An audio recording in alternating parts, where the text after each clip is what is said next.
ஓம் ஸ்ரீ வராகிதாயே போற்றி போற்றி, சிம்ம வாகினியே போற்றி. நல்லதே நினைப்போம், நல்லதே நடக்கும். சக்தி வராகியின் பிள்ளைகளுக்கு இந்த வராகி தாயின் ஆசீர்வாதம் என்றுமே முழுமையாக கிடைக்கும். தங்க பிள்ளையே, இன்று உன் குலதெய்வம் உனக்கு சந்தோஷமான ஒரு செய்தியை தான் கொண்டு வந்திருக்கின்றேன். என் தங்கமே, உன்னை முடக்க வேண்டும் என்று பல முயற்சிகளை செய்து இன்று இந்த தாயானவளின் கட்டுக்குள் சிலர் வந்திருக்கின்றார்கள். என் பிள்ளை, அப்படியே என்னுடைய கட்டுக்குள் வந்தவர்கள் யார் என்பதை தெரிந்து கொண்டால் நிச்சயமாக நீ மனமகிழ்ச்சி அடையத்தானே செய்வாய்.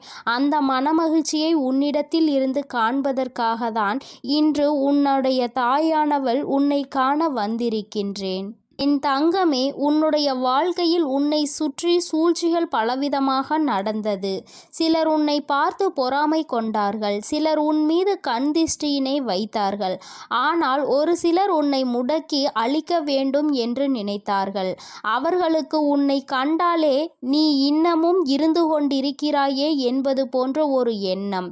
இது போன்ற எண்ணங்களை கொண்டு உன்னை சுற்றி சுற்றி வந்ததோடு மட்டுமல்லாமல் நீ சிரித்தால் அவர்களும் நல்லவர்கள் போல சிரிப்பார்கள். நீ என்ன சொன்னாலும் அதை அவர்கள் ஒன்றும் தெரியாதது போல தலையாட்டி கேட்பார்கள். எல்லா விஷயங்களை தெரிந்து வைத்து கொண்டே உன்னிடத்தில் ஒன்றும் தெரியாதது போல நடித்து கொண்டிருந்தார்கள். இது போன்று உன் வாழ்க்கையில் உன்னை அழிக்க சூழ்ச்சிகளை செய்தவர்கள், என் தங்கமே, நீ சில நேரங்களில் உன் வாழ்க்கையில் என்ன நடக்கிறது என்று புரியாமல் தவித்து நின்று கொண்டிருப்பாய். நமக்கு யாரேனும் எதையும் செய்து விட்டார்களா, நம்மை அழிக்க நினைக்கின்றார்களா, நமக்கு செய்வினைகளை செய்து விட்டார்களா என்று எண்ணி நீ பயந்து கொண்டிருக்கிறாய். ஏனென்றால் வாழ்க்கையில் வருகின்ற பிரச்சனைகள் ஒவ்வொன்றும் அப்படி உன்னை புரட்டி எடுத்து ஒன்று போனால் அடுத்தது ஒன்று மீண்டு வர முடியாமல் நீ தவித்து நின்று கொண்டிருக்கின்றாய். பல நேரங்களில் யாரோ உன்னை முடக்கி போட்டது போல அடுத்த அடி கூட எடுத்து வைக்க முடியாமல் நீ தவித்து நின்று கொண்டிருக்கின்றாய் என் தங்கமே. ஆனால் அந்த நேரத்தில் எல்லாம் நீ இந்த தாயானவள் என்னை அழைத்து அதிலிருந்து விடுபட்டு சென்றிருக்கின்றாய். என் பிள்ளையே, இதையெல்லாம் உன் அம்மா நான் பார்த்து கொண்டிருந்தேன் அல்லவா? அப்படியானால் இதற்கு ஒரு முடிவினை நாம் கொடுத்துவிட வேண்டும் என்று நான் எண்ணிவிட்டேன். அதைதான் உன்னுடைய வாழ்க்கையில் நான் செயல்படுத்த தொடங்கினேன். அந்த நேரத்தில் தான் நான் புரிந்து கொண்டேன், இதற்கெல்லாம் காரணம் உனக்கு மிகவும் நெருக்கமானவர்கள், உன்னோடு இருக்கின்றவர்கள், உன்னோடு நல்லபடியாக பேசி கொண்டிருக்கின்றவர்கள் என்று. என் தங்கமே, நான் இந்த விஷயத்தை தெரிந்து கொண்ட நேரத்தில் முதலில் அவர்களை முடக்கி விடலாம் என்று நினைத்த பொழுதுதான் நான் புரிந்து கொண்டேன். அவர்கள் செய்த தவறை நாம் செய்ய வேண்டாம். எல்லோருக்கும் குடும்பம் என்ற ஒன்று இருக்கின்றது. அவர்கள் தனிப்பட்ட மனது என்ன சொல்கின்றதோ அதை செய்கின்றார்களே தவிர மற்றபடி அவர்களை சுற்றி இருப்பவர்கள் எல்லாம் அவர்களுக்கு வேண்டியவர்கள் எல்லாம் நன்றாக இருக்க வேண்டும் என்றுதான் அவர்கள் நினைக்கின்றார்கள் என்று. என் பிள்ளையே, என்னதான் இருந்தாலும் ஒருவரை நாம் பழிவாங்க வேண்டும் என்று நினைத்தாலும் அவர்களை சார்ந்து இருப்பவர்களின் வாழ்க்கையும் இதில் அடங்கி இருக்கிறது என்பதை நாம் நிச்சயமாக யோசிக்க வேண்டும். அவர்கள் நினைப்பது போல நாமும் யார் எக்கேடு கெட்டு போனால் நமக்கென்ன என்று இருந்துவிடக் கூடாது அல்லவா? அதனால்தான் உன் தாயானவள் இதை பற்றி சற்று யோசிக்க வேண்டிய சூழ்நிலை வந்துவிட்டது. நான் யோசித்து தான் இந்த முடிவிற்கு வந்திருக்கின்றேன். என் தங்கமே, அவர்கள் செய்த சூழ்ச்சி, அவர்கள் உன்னை முடக்க நினைத்தது, இதற்கெல்லாம் அவர்களுக்கு தனிப்பட்ட முறையில் தண்டனை கிடைக்க வேண்டியது கட்டாயமாக்கப்பட்டிருக்கின்றது. இந்த தண்டனையை அவர்கள் அனுபவிக்க வேண்டி இருப்பதனால் இந்த தாயானவள் அவர்களை முதலில் என்னுடைய கட்டுக்குள் கொண்டு வந்து விட்டேன். அப்படியானால் இப்பொழுது அவர்கள் என்னுடைய கட்டுப்பாட்டிற்குள் வந்து விட்டார்கள். என்னுடைய கட்டுப்பாட்டிற்குள் வந்த பிறகு அவர்களின் மனநிலையில் நிச்சயமாக மாற்றங்கள் வந்துவிடும். அவர்கள் செய்தது எல்லாம் எத்தனை பெரிய தவறு என்பதை அவர்கள் புரிந்து கொள்ள தொடங்கிவிட்டார்கள். இனிமேல் உன் பக்கமே திரும்பி பார்க்க கூடாது என்பதையும் அவர்கள் புரிந்து கொள்ள தொடங்கிவிட்டார்கள். என் தங்கமே, நீ நினைப்பது போல் அல்ல. பல மாற்றங்கள் அவர்களுக்குள் ஏற்பட்டிருக்கிறது. ஆனால் ஒன்று மட்டும் நிஜம், அவர்கள் உன்னுடைய வாழ்க்கையை அழிக்க நினைத்ததை நினைத்து இப்பொழுது சந்தோஷப்படுகின்றார்கள். ஏன் தெரியுமா? அப்படி நினைத்ததால் தானே இன்று இந்த தாயானவளினுடைய கைகளால் நம் வாழ்க்கையில் நமக்கு திருந்துவதற்கான வாய்ப்பு கிடைத்திருக்கிறது என்று அவர்கள் சந்தோஷப்படுகிறார்கள். ஆனாலும் இந்த அம்மா அவர்களுக்கு எல்லாவற்றையும் புரிய வைத்து விட்டேன். இனி ஒருபொழுதும் உன்னுடைய வாழ்க்கையில் அவர்களினுடைய தலையீடு நிச்சயமாக இருக்காது. அவர்கள் செய்த சூழ்ச்சி அவர்களுக்கே திரும்ப சென்றிருக்கும் பொழுது நிச்சயமாக இனி இது போன்ற ஒரு காரியத்தை செய்வதற்கு மனம் யாருக்கும் வந்துவிடாது. இந்த தாயானவளினுடைய அன்பினை பெற்ற குழந்தைகள் அல்லவா நீ உன்னை முடக்க நினைப்பதும் என்னை முடக்க நினைப்பதற்கு சமம் அல்லவா? அப்படி செய்ய வேண்டும் என்று நினைத்துவிட்டு அவர்கள் எப்படி அமைதியாக இருக்க முடியும்? அவர்களுக்கான பிரச்சனைகளை அவர்கள் அனுபவிக்க வேண்டிய கட்டாயம் அல்லவா? என் தங்கமே, இன்று அவர்கள் தான் நினைத்ததை சாதித்து விட்டது போல ஒரு உணர்வினை கொண்டு வந்தார்கள். அந்த உணர்வை அவர்களுக்குள் இருந்து எடுத்து அவர்கள் செய்தது எத்தனை பெரிய தவறு என்பதனை அவர்களுக்கு நான் உணர்த்தி விட்டேன். என்னதான் இந்த தாயானவள் அவர்களுக்கு அறிவுரை வழங்கினாலும் நான் அவர்களுக்கு ஆசிகளை ஒருபொழுதும் வழங்கவில்லை. அவர்களின் வாழ்க்கை அவர்களின் பொறுப்பு. அவர்கள் செய்த பாவத்திற்கு பலனும் அவர்களுக்கு நிச்சயமாக கிடைக்கும். என் பிள்ளையாக அவர்கள் திருந்து விட்டார்கள் என்றால் இனி வாழ்க்கையில் அவர்களுக்கு நல்லது நடக்கும். மீண்டும் மீண்டும் அதே தவறை தான் செய்வார்கள் என்றால் இந்த வாழ்க்கையே அவர்களை அழித்துவிடும் என்பதில் எந்த ஒரு மாற்று கருத்தும் கிடையாது. வாழ வேண்டும் என்ற எண்ணம் மட்டும் இருந்துவிட்டால் போதாது. இந்த வாழ்க்கையை வாழ்வதற்கான தகுதி நம்மிடத்தில் இருக்கின்றதா என்பதையும் புரிந்து கொள்ள வேண்டும். அதையெல்லாம் உனக்கு நிச்சயமாக இருக்கின்றதா என்பதை புரிந்து கொள்ள வேண்டும். என் தங்கமே, இவர்களினுடைய மனதில் இருக்கின்ற எண்ணங்களை எல்லாம் நீ நிச்சயமாக ஒரு பொருட்டாகவே நினைக்காதே. அடுத்தவர்களுக்கு கெடுதல் நினைப்பது, அடுத்தவர்கள் வாழ்க்கையை முடக்க நினைப்பதும் ஒரு தொழிலா? இது போன்ற வேலையை செய்வதற்கு பதிலாக அவர்கள் வாழாமலே இருந்து விடலாம் என்றுதான் உன் அம்மா எனக்கு கோபம் வருகின்றது. என் தங்கமே, இருந்தாலும் இவர்களை சார்ந்தவர்கள் எந்த கஷ்டமும் படக்கூடாது. இவர்கள் செய்த தவறுக்கு இவர்களின் சந்ததிகள் என்ன செய்வார்கள்? ஆனாலும் இவர்கள் செய்த பாவம் அவர்களை துரத்துவதை யாராலும் நிறுத்த முடியாது. அந்த பாவத்தை நாம் தூக்கி சுமக்க வேண்டாம் என்றுதான் அம்மா சொல்கின்றேன். என் தங்கமே, நீயும் அவர்களுக்கு ஒரு விஷயத்தை செய்யும் பொழுது அது அவர்கள் குடும்பத்தை பாதிக்கிறது என்றால் அந்த பாவம் உன்னை வந்து சேர்ந்துவிடும் அல்லவா? என் தங்கமே, அவர்கள் மிகவும் நல்லவர்களாக இருக்கலாம் அல்லவா? அதனால் என் பிள்ளையே, நீ யாரையும் வஞ்சிக்காதே. யார் மனதையும் நோகடிக்கும்படி நீ பேசிவிடாதே. அவரவர்கள் செய்வதற்கான பலன்களை அவரவர்கள் அனுபவிப்பார்கள். அவரவர்கள் வாழ்க்கையில் என்ன நடக்கின்றதோ அதற்கு அவர்களே பொறுப்பெடுத்து கொள்வார்கள். உன் வாழ்க்கையில் உனக்கு அவர்கள் செய்ததற்கான பொறுப்பினை நான் எடுத்துக் கொள்கின்றேன். என் தங்கமே, அவர்களை திருத்தி நல்வழிப்படுத்த வேண்டியது என்னுடைய பொறுப்பு. என்னுடைய கட்டுக்குள் இன்று வந்து நின்று கண்ணீர் சிந்தி கொண்டிருக்கின்றார்கள். அவர்கள் செய்த தவறை எண்ணி என்னிடத்தில் வருந்தி கொண்டிருக்கின்றார்கள்.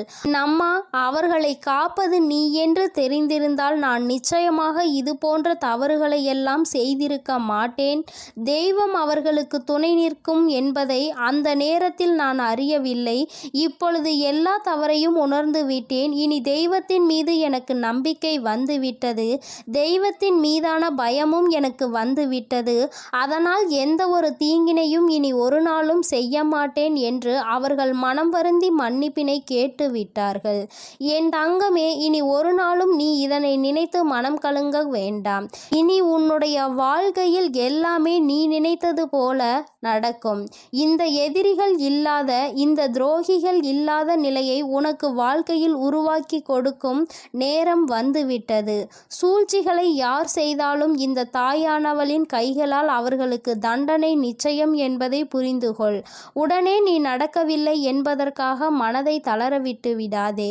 நிச்சயமாக அம்மா அதற்கான வேலைகளையும் அதற்கான நாளையும் குறித்து விட்டேன். மிக விரைவாகவே எல்லாம் நடக்கும் பொழுது நீ மனமகிழ்ச்சியினை நிச்சயமாக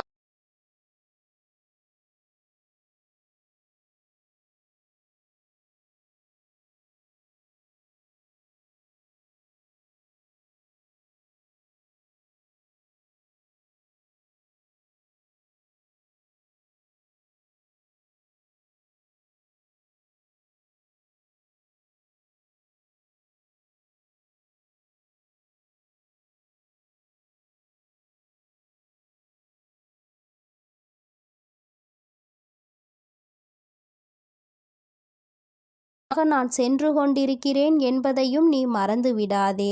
என் செல்ல குழந்தையே, இன்று உன்னுடைய தாயானவள் உன்னிடத்தில் ஒரு விஷயத்தை பேசுவதற்காக நீண்ட நேரமாக காத்து கொண்டிருக்கிறேன். என் தங்கமே, உன்னுடைய வாழ்க்கையை அழிக்க நினைத்த துரோகிகளினுடைய நிலைமை இப்பொழுது என்னவாக இருக்கிறது என்பதை தெரிந்து கொள்ள வேண்டிய கட்டாயம் உனக்கு வந்திருக்கிறது. என் தங்கமே, இந்த தாயானவள் அவர்களுக்கு தண்டனை கொடுப்பதற்கு நான் சென்றிருந்தேன். ஆனால் உன்னுடைய குலதெய்வம் அந்த துரோகிகளுக்கு மிகப்பெரிய தண்டனையை கொடுத்து விட்டார்கள். என் தங்கமே, அது என்னவென்று நீ தெரிந்து கொள்ள வேண்டிய கட்டாயம் இப்பொழுது உனக்கு ஏற்பட்டிருக்கிறது. அதற்கு காரணம் என்ன தெரியுமா? என் பிள்ளை, உன்னுடைய வாழ்க்கையில் தெய்வங்கள் எதுவும் செய்யவில்லை, தெய்வத்தை வணங்குவதில் எந்த பலனும் இல்லை என்று நீ சொல்கிறாய் அல்லவா? நீ அதிலிருந்து தெளிவு பெற வேண்டும் அல்லவா? நீ உன் வாழ்க்கையில் தெய்வத்தை எந்த இடத்தில் வைத்திருக்கிறாய், தெய்வம் உன்னை எந்த இடத்தில் வைத்து உனக்கு நல்லது செய்து கொண்டிருக்கிறார்கள் என்பதை நீ புரிந்து கொள்ள வேண்டும் என்பதற்காகத்தான் அம்மா இப்பொழுது உன்னிடத்தில் பேசிக்கொண்டிருக்கிறேன். என் தங்கமே, கண்களை மூடிக்கொண்டு சுற்றி இருப்பவை எல்லாம் இருட்டி போய்விட்டது என்று ஒரு நாளும் சொல்லக்கூடாது. நன்றாக கண்களை திறந்து பார்த்து சுற்றி என்ன நடக்கிறது என்பதை நீ பார்க்க வேண்டும். என் தங்கமே, அப்பொழுதுதான் இந்த வாழ்க்கை உனக்கு என்ன கொடுக்கிறது என்பதை உன்னால் புரிந்து கொள்ள முடியும். என் தங்கமே, இவை எல்லாவற்றையும் முதலில் தெரிந்து கொள்வதற்கு முன்பாக அம்மா சொல்கின்ற ஒரு விஷயத்தை நீ புரிந்து கொள்.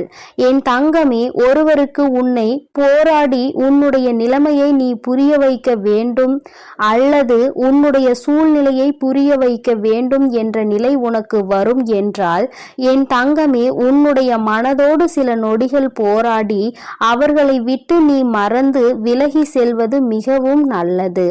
அம்மா சொல்கின்ற விஷயம் உனக்கு புரிகின்றதா? நான் உனக்கு இன்னமும் தெளிவாக சொல்ல வேண்டும் என்றால், என் தங்கமே, ஒருவரை நீ உயிராக நினைத்திருக்கிறாய்.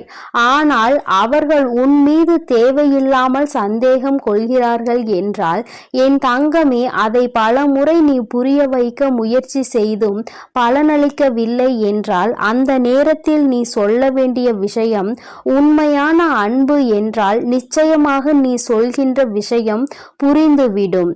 என் தங்கமே, அப்படி அந்த விஷயம் நீ எத்தனை முறை மன்றாடினாலும் எத்தனை போராட்டங்களை நடத்தினாலும் அவர்களுக்கு அது புரிவது இல்லை. அதனால் அந்த இடத்தில் நீ உன்னை நிரூபிப்பதற்கு பதிலாக உன்னுடைய மனதோடு சில நொடிகள் போராடி இது போன்ற வாழ்க்கை உனக்கு தேவையில்லை, இதை மறந்துவிடலாம் என்ற தைரியத்தை பெற்று விலகிவிடுவது மிகவும் நல்லது. என் பிள்ளையே, அம்மா சொல்வது இன்று வேண்டுமானால் உனக்கு கஷ்டமாக இருக்கலாம். அது எப்படி என்னுடைய வாழ்க்கையை நான் விட முடியும்? என்னதான் நினைத்தாலும் என்னதான் செய்தாலும் அவர்களை விட்டு ஒருபொழுதும் நான் விலக மாட்டேன் என்று நீ சொல்லலாம். ஆனால் என் தங்கமே, உண்மை என்னவென்று நீ புரிந்து கொள்ள வேண்டும் அல்லவா? என் தங்கமே, உன்னுடைய வாழ்க்கைதான், நான் இல்லை என்று சொல்லவில்லை. என்னாலும் போராடி கொண்டே ஒரு வாழ்க்கையை எப்படி உன்னால் கடந்து செல்ல முடியும்? என் தங்கமே, இதையெல்லாம் நீ புரிந்து கொள்ள வேண்டும். இந்த வாழ்க்கையில் இதையெல்லாம் நீ கட்டாயமாக தெரிந்து கொள்ள வேண்டும். எல்லாவற்றையும் கடந்து நீ வாழ வேண்டும். ஓரிடத்திலேயே முடங்கி கிடக்க கூடாது. ஒருவருக்காக உன்னுடைய ஒட்டுமொத்த வாழ்க்கையையும் நீ வீணடித்து விடக்கூடாது என்றுதான் அம்மா உனக்கு சொல்கிறேன். சரி, இதை நீ புரிந்து கொண்டால் உனக்கு நல்லது. என் தங்கமே, இப்பொழுது நான் உன் வாழ்க்கையில் உனக்கு துரோகங்களை செய்தவர்களின் நிலை என்னவாக இருக்கிறது என்றும் உனக்கு சொல்கிறேன். அதனை நீ கேள். உன்னுடைய குலதெய்வம் அவர்களுக்கு என்ன தண்டனை கொடுத்தார்கள் என்பதையும் சொல்கிறேன். என் தங்கமே, உனக்கு காயங்களை கொடுத்தவர்கள் உனக்கு மிகவும் நெருக்கமானவர்கள், உன்னுடைய குடும்பத்தில் ஒருவர். என் தங்கமே, உன்னுடைய குலதெய்வம் முன் வந்து அவர்களுக்கு தண்டனை கொடுத்ததற்கு காரணம் அவர்களும் அவரினுடைய குலப்பிள்ளை அல்லவா?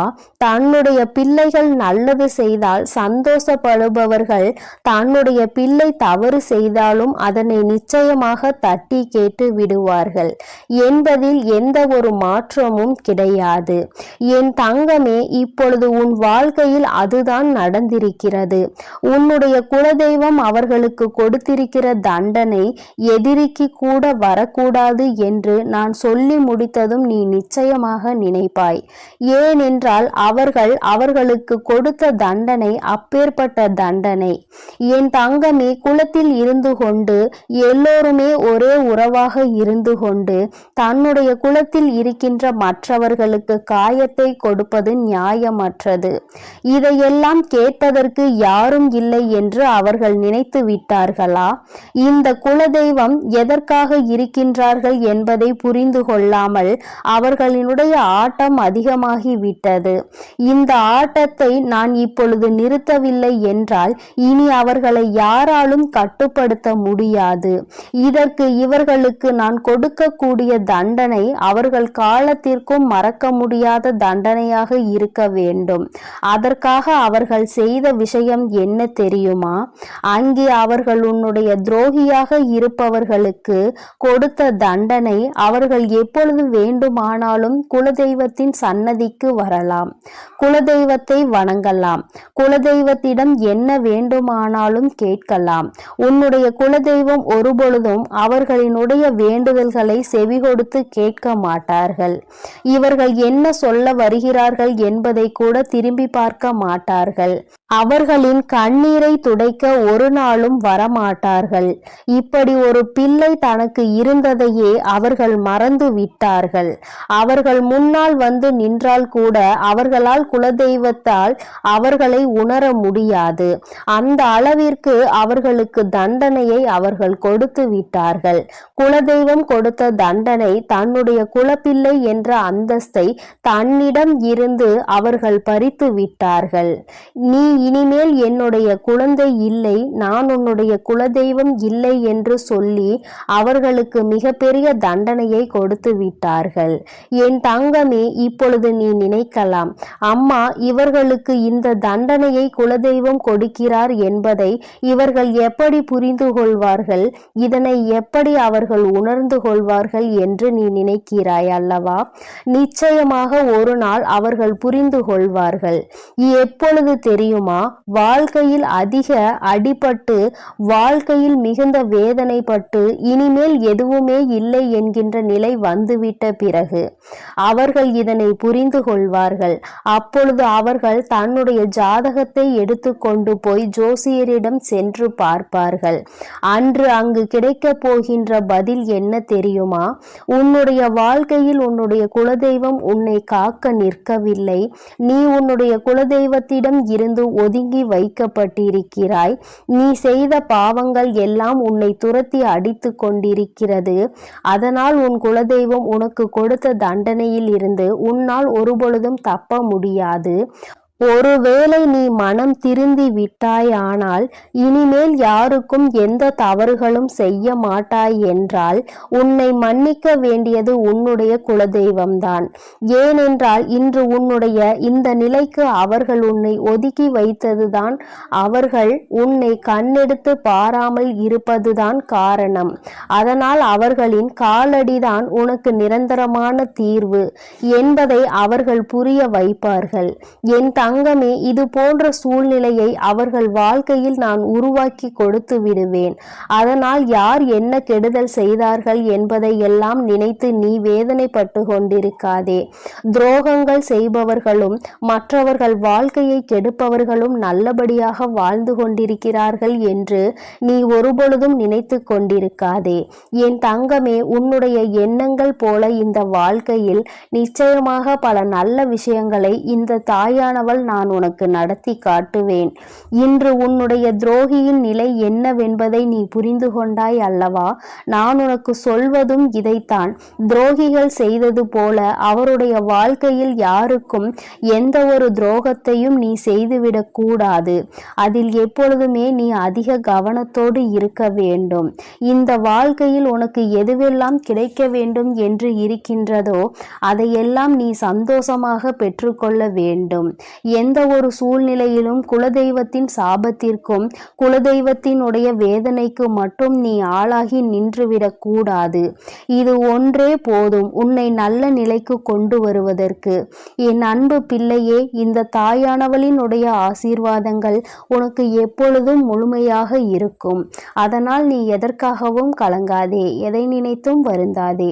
நீ நல்லதையே நினைத்தால் உன் வாழ்வில் எப்பொழுதும் உனக்கு நல்லது மட்டுமே நடக்கும். என் அன்பு குழந்தையே, உன் வாழ்க்கையில் நினைத்து பார்க்காத அளவிற்கு உன்னை ஏமாற்றிய உறவு இப்பொழுது என்ன நிலையில் இருக்கிறது என்பதை தாயானவள் உனக்கு தெரியப்படுத்த போகிறேன். இதற்கான காரணம் என்னவென்று தெரியுமா? என்னை ஏமாற்றியவர்களை நீங்கள் சந்தோஷமாக வாழ வைத்து விட்டீர்கள் தாயே. கஷ்டம் என்று தெரிந்தும் அனைத்து கஷ்டங்களையும் நான் அனுபவித்து கொண்டிருக்கின்றேன். என் வாழ்க்கையில் எனக்கு மட்டும் கஷ்டத்தை கொடுத்து விட்டீர்கள். நான் நல்ல பாதையில் தான் சென்றேன், நான் நல்லதை தான் செய்தேன். ஆனாலும் உங்களை நம்பிய பிறகும் இப்பேற்பட்ட ஏமாற்றம் என் வாழ்வில் நடந்து விட்டதே. ஆனாலும் என்னை ஏமாற்றிய உறவுகள் இன்னும் சந்தோஷமாக வாழ்ந்து கொண்டுதான் இருக்கிறார்கள் தாயே. நீங்கள் அவர்களை நன்றாக தான் வாழ வைத்து கொண்டிருக்கிறீர்கள் தாயே என்று என் குழந்தை என்னிடம் கோபம் கொண்டது. என் அன்பு குழந்தையே, அன்று அந்த கோபம்தான் இன்று உன் அன்னை உன்னை ஏமாற்றிய உறவிற்கு இந்த தண்டனையை அளித்து விட்டேன். ஆனால் நீ அதை கனவில் கூட நினைத்து பார்க்காத அளவிற்கு என்னுடைய லீலைகள் உன்னை ஏமாற்றிய உறவிற்கு நடந்தது. என்னவென்று சொல்கிறேன், பொறுமையோடு கேள் தங்கமே. என் அன்பு குழந்தையே, உன் வாழ்க்கையில் உன்னை ஏமாற்றி எப்படி உன்னை மரண வழியில் துடிக்க வைத்தார்களோ அதைவிட மிகப்பெரிய மரண வழியில் அங்கு இப்பொழுது அவர்கள் துடித்து கொண்டு இருக்கிறார்கள். இது எப்படி சாத்தியமானது தாயே என்று நீ என்னிடம் கேட்கலாம். என் அன்பு குழந்தையே, கர்ம வினை என்பது நிச்சயமாக எவரையும் விட்டுவிடாது. அது நல்ல விஷயமாக இருந்தாலும் தேடி கொண்டு போய் கொடுக்கும், கெட்ட விஷயமாக இருந்தாலும் எப்பேற்பட்ட விஷயத்தை செய்தார்களோ அதைவிட பல மடங்கு கர்ம வினைகளை அவர்களுக்கு அவர்களின் வாழ்க்கையில் வந்தே கொடுத்துவிடும். ஆனால் உன்னை ஏமாற்றியது ஒரு பாகம்தான். சில நபரின் பேச்சை கேட்டு உன் உறவு உன்னை அலட்சியப்படுத்தியும் தேவையற்ற செயல்களை செய்கிறாய் என்று தேவையற்ற விஷயங்களை பேசி உன் எப்பேற்பட்ட நல்ல உள்ளத்தை கண்ணாடி உடைப்பது போல் உடைத்தார்கள் அல்லவா? இப்பொழுது உன் உறவின் மனதையும் ஒருவர் பல கண்ணாடிகளை உடைப்பது போல் உடைத்து விட்டார். அதனால் இப்போதுதான் உன் உறவிற்கு புரிகிறது, நாம் ஒருவரை அன்று அப்படித்தானே ஏமாற்றினோம் என்று. அன்று அவர்களுக்கு எப்படி வலுத்திருக்குமோ அந்த பாவத்தில்தான் இப்பேற்பட்ட கஷ்டங்களை இப்பொழுது நான் அனுபவித்துக் கொண்டிருக்கிறேன் என்று. இப்படிப்பட்ட கஷ்டத்தை வாழ்வதை விட நாம் மரணம் மேல் என்று அப்பேற்பட்ட பரிதாப நிலையில் உன் உறவு இப்பொழுது அழுது கொண்டிருக்கிறது உன்னை நினைத்து. ஏனென்றால் உன்னை அப்படியே ஏமாற்றினார்களே, அதைவிட பல மடங்கு தண்டனையை இப்பொழுது அவர்கள் வாழ்வில் அனுபவித்துக் கொண்டிருக்கிறார்கள். இது என் அன்பு குழந்தைக்கு தெரியாமல் என் வாழ்க்கையில் நான் நல்லது நினைத்ததற்கு எனக்கு நீங்கள் தண்டனை கொடுத்து விட்டீர்கள் தாயே. ஆனால் என்னை ஏமாற்றியவர்கள் அங்கு ஆட்டமும் பாட்டமும் கொண்டாட்டமும் குதூகலமும் சந்தோஷமாகவும் இருக்கிறார்களே. நீதிக்கு கிடைத்த பரிசு இதுதானா? என் உண்மைக்கு கிடைத்த பரிசு இதுதானா தாயே? நீங்கள் இருக்கிறீர்களா இல்லையா என்று என் அன்பு குழந்தை என்னிடம் கோபித்துக் கொள்கிறது. என் அன்பு குழந்தையே, உன் தாயானவள் எப்பொழுதும் உன்னோடுதான் இருக்கின்றேன். இத்தனை காலமும் உன்னை பொறுமையாக இரு என்று சொல்லியதன் காரணம், உன்னை ஏமாற்றியவர்களுக்கு கால அவகாசம் கொடுத்திருந்தேன், அவர்களை திருத்திக் கொள்வதற்காக. ஆனால் அவர்களோ தவறை திருத்திக் கொள்ளாமல் திருப்பி திருப்பி தவறு செய்து கொண்டே இருக்கிறார்கள். எவருடைய பேச்சுக்களையும் மதிப்பதில்லை. எதை செய்ய வேண்டும் என்றாலும் யோசிக்காமல் தவறான முடிவுகளை எடுத்து எடுத்து இன்று உன் வாழ்க்கையை தொலைத்து விட்டார்கள். தாம் அனுபவித்த தண்டனைகளுக்கு இப்பொழுது மனம் திருந்தி இருக்கிறார். அந்த மனம் திருந்தும் தருணத்தில் இவர்களிடம் நாம் பேசலாமா, பேசக்கூடாதா? நாம் பேசினால் அவர்கள் நம்மிடம் பேசுவார்களா அல்லது பேச மாட்டார்களா என்று அதிலும் பாதி குழப்பத்தோடும் கண்ணீரோடும் இருக்கிறார். உன்னை ஏமாற்றிய உறவுகள், ஆனால் என் அன்பு குழந்தையே, உன்னை ஏமாற்றிய உறவுகள் இப்பொழுது மனம் திரும்பி வாழ்க்கையில் எது உண்மையான உறவு, எது பொய்யான உறவு என்று சிந்தித்துக் கொண்டிருக்கிறார்கள். ஆனால் அவர் அடுத்து பேசக்கூட நேரிடும். உன்னோடு சேர்ந்து வாழ வேண்டும் என்று சொல்வதற்கு கூட அதிக வாய்ப்புகள் உண்டு. அதனால் இப்பொழுது நீ என்ன முடிவு எடுக்கப் போகிறாய் என்று உன் கரங்களிலே நான் அதை விட்டு விடுகிறேன். என்னிடம் சொல்ல வேண்டிய விடயங்களை உன்னுடைய பிரார்த்தனைகளில் வை. அதற்கான பதிலை கூடிய விரைவில் நான் உனக்கு கொடுப்பேன். எது வேண்டுமானாலும், என்ன வேண்டுமானாலும் உன் அன்னையிடம் உன் மனதில் பட்டதை அப்படியே சொல்லிவிடு. அதற்கான பதிலை உன் தாய் நாளையே கொடுக்கிறேன். என் தங்க பிள்ளையே, கூடிய விரைவில் என் கையில் இருந்து மிகப்பெரிய விஷயத்தை நீ பெறப்போகிறாய். உன்னுடைய கண்ணீர் அனைத்தும் ஆனந்த கண்ணீராய் மாறப்போகிறது. அதனால் தைரியமாக இரு. கூடிய விரைவில் அனைத்தும் நல்லதாக நடக்கும். என் தங்க பிள்ளையே, சில உறவுகளால் பல கஷ்டங்களையும் பல கண்ணீரையும் சிந்திவிட்டாய். இனிமேல் தைரியமாக இரு. உன் கண்ணீருக்கு பலனை நான் கொடுக்கிறேன். ஒவ்வொரு தருணமும் மாற்றம் உண்டாகும். உன் வாழ்க்கையில் மகிழ்ச்சியும் உண்டாகும். நீ எதை நினைத்தும் இனி கலங்க வேண்டாம். அவர்கள் அப்படி உன்னிடத்தில் வந்தால் நீ என்ன செய்ய வேண்டுமோ அதை நீ யோசித்து, ஒரு முறைக்கு 100 முறை யோசித்து செயல்படு. ஐயோ, நம் உறவு நம்மிடத்தில் வந்து விட்டார்களே என்று உடனே அவர்கள் சொல்வதையெல்லாம் கேட்டு மீண்டும் கண்ணீர் வடிக்க ஆரம்பித்து விடாதே.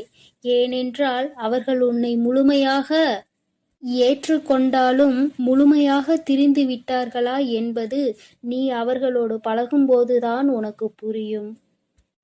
உனக்கு என்ன வேண்டுமானாலும் உன்னுடைய பிரார்த்தனையில் வை. உனக்கு என்ன கேள்வி கேட்க வேண்டுமானாலும் உன்னுடைய பிரார்த்தனையில் வை. அதற்கு எப்பொழுதும் பதில் கொடுக்க நான் தயாராக இருக்கிறேன். நான் உன்னோடு தான் இருக்கிறேன். உன் அருகிலேயே தான் இருக்கிறேன். இனி நீ எதை நினைத்தும் கலங்க வேண்டாம். எதற்காகவும் வருந்த வேண்டாம். நல்லதே நினை. உன் வாழ்வில் எப்பொழுதும் உனக்கு நல்லது மட்டுமே நடக்கும். என் அன்பு பிள்ளையே, இதுவரை நீ அழுது கொண்டிருந்த நாட்கள் எல்லாம் முடிந்து விட்டது. இனி வரப்போகும் நாட்கள் உனக்கு நல்லதாகவே அமையும். ஓம் சக்தி, ஓம் ஆதிபரா சக்தி, ஓம் சக்தி, ஓம் ஆதிபரா சக்தி, ஓம் சக்தி, ஓம் ஆதிபரா சக்தி, ஓம் சக்தி, ஓம் ஆதிபரா சக்தி. ஓம் ஸ்ரீ வராகிதாயே போற்றி போற்றி, ஓம் ஸ்ரீ வராகிதாயே போற்றி போற்றி. பஞ்சமியின் நாயகியே போற்றி போற்றி, சிம்ம வாகினியே போற்றி போற்றி. என் அன்பு பிள்ளையே, உன்னுடைய தாயானவள் எப்பொழுதும் உன்னுடனே இருந்து உனக்கான அனைத்தையும் நான் சரி செய்து கொடுப்பேன் என்ற நம்பிக்கையோடு நீ இருந்தால் போதும். உனக்கு கஷ்டம் வரும் நேரங்களிலெல்லாம் என்னுடைய நாமத்தை நீ உரக்கச் சொல்லிக்கொண்டே இரு. இந்த தாயை மீறிய சக்தி உன்னுடைய வாழ்க்கையில் எதுவும் கிடையாது. என்னுடைய நாமத்தை நீ சொல்லிக்கொண்டே இருப்பாயானால் உன்னை நெருங்குகின்ற ஆபத்து வந்த வழி தெரியாமல் பறந்து போகும் என்பதை நீ நினைவில் வைத்துக்கொள். என் தங்கமே, உன்னுடைய தாயானவள் எப்பொழுதும் உன்னோடுதான் இருக்கிறேன். அதனால் நீ எதற்காகவும் கலங்க வேண்டாம். எதை நினைத்தும் பயப்பட வேண்டாம். நான் உன்னோடு இருக்கிறேன் என்பதை நினைவில் வைத்துக்கொண்டு நீ உன்னுடைய நாட்களை கடந்து வா.